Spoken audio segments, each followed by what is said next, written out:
Waalaikumsalam warahmatullahi wabarakatuh. Selamat pagi Bapak. Pagi Mas. Perkenalkan saya Muhammad Bapak Farisi dari Universitas Muhammad Selawi.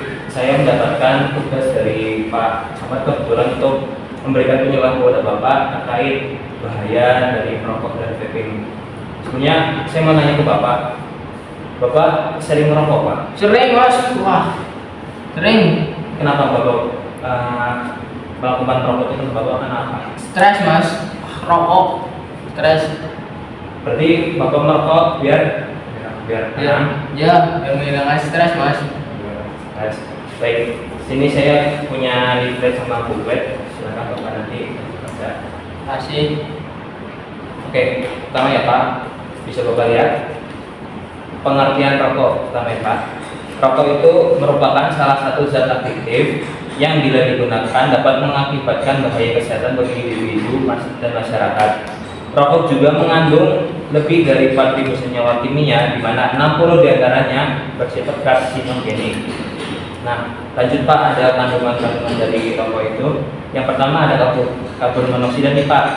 Nah, karbon monoksida itu gas beracun tanpa warna dan bau yang mengurangi kemampuan darah untuk membawa oksigen.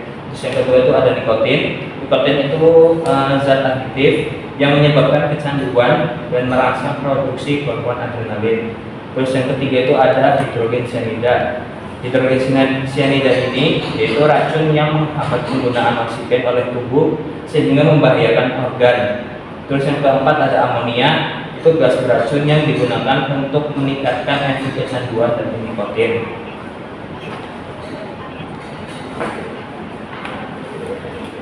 Terus selanjutnya ada benzena.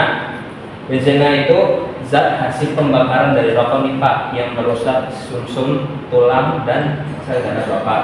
Terus selanjutnya ada formaldehida, yaitu zat kimia yang menyebabkan iritasi mata, hidung, dan tenggorokan. Terus yang ketujuh ada arsenik, yaitu zat karsinogen yang berasal dari pestisida tembakau dan dapat meningkatkan risiko kanker kulit. Yang kedelapan itu ada kadmium, yaitu logam berbahaya yang terserap melalui paru-paru dan dapat menyebabkan gangguan ginjal. Terus yang terakhir nih Pak ada tar, itu zat karsinogenik yang mengendap di paru-paru dan meningkatkan risiko kanker paru-paru. Terus selanjutnya nih Pak, Bapak pernah nyoba juga Pak buat alternatif rokok? Nah, saya juga memberikan pengertian dampak dari vape Pak. Barangkali Bapak bosan untuk merokok dan Bapak ingin coba memulai nge-vape. Ya Mas. Pengertian vape yang pertama Pak itu elektronik cigarette yang merupakan nikotin replacement therapy atau NRT yang dirancang untuk memberikan nikotin tanpa pembakaran tembakau dan tetap memberikan sensasi merokok pada penggunanya. Terus ada kandungannya sama seperti hampir mirip sama rokok, tapi yang membedakan ini tanpa tembakau. Kandungan yang pertama itu ada liquid. Cairan liquid vape atau e-liquid adalah komponen kunci yang menentukan karakteristik uap yang dihasilkan.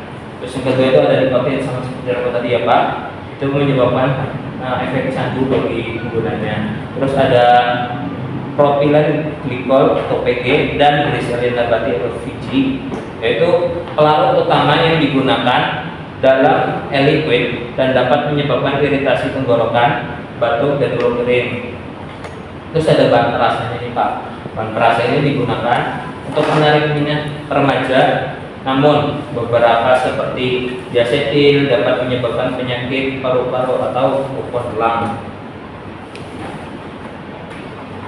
Nah, tadi saya sudah menjelaskan tentang pengertian dan kandungan dari rokok. Selanjutnya ada bahaya yang ditimbulkan dari rokok terlebih dahulu. Bahaya yang pertama itu ada efek ketergantungan atau candu. Kandungan nikotin pada rokok dan zat-zat lainnya menimbulkan perasaan adiktif atau kecanduan yang tak jarang membuat pemakainya susah untuk meninggalkan kebiasaan merokok. Kedua itu adalah masalah kesehatan. Kebiasaan merokok secara terus-menerus dapat memicu berbagai gangguan kesehatan seperti hipertensi, disfungsi jantung, serta beragam penyakit kronis lainnya akibat adanya senyawa kimia berbahaya yang terdapat dalam rokok. Terus yang ketiga itu dampak bagi perokok pasif ya Pak. Itu orang-orang yang tidak merokok tetapi secara tidak langsung ikut menghirup asap rokok disebut dengan perokok pasif atau second hand smoke. Itu meskipun mereka tidak merokok tapi berada dalam satu lingkungan yang penuh dengan asap rokok dapat menimbulkan efek yang tidak baik terhadap tubuh sama seperti perokok aktif. Terus yang terakhir ada efek lainnya seperti menyebabkan infeksi telinga pada anak-anak, terus pneumonia, bronkitis, asma, dan lain-lain. Terus bahaya yang ditimbulkan dari vape seperti apa? Dampak vape terhadap struktur dan fungsi paru-paru. Nah, vape ini itu tuh tidak menghasilkan tar seperti rokok pada umumnya. Namun aerosol vape tetap mengandung zat berbahaya seperti formaldehida dan vitamin E asetat. Zat-zat tersebut dapat menyebabkan kerusakan struktural pada paru-paru sehingga serta mengganggu fungsi normal sistem pernapasan. Terus ada peningkatan zat toksik pada pengguna vape.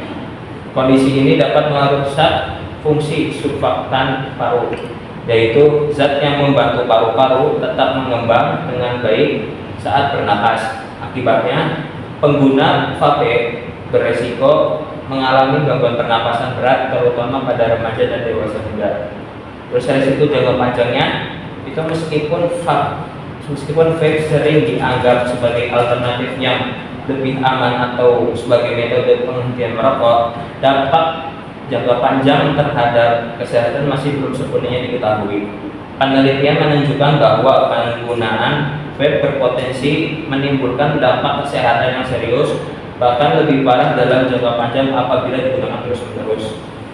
Nah, itu kan tadi ada dampak, ada pengertian tentang dari rokok. Nah, sekarang saya ingin memotivasi Bapak untuk melakukan berhenti merokok.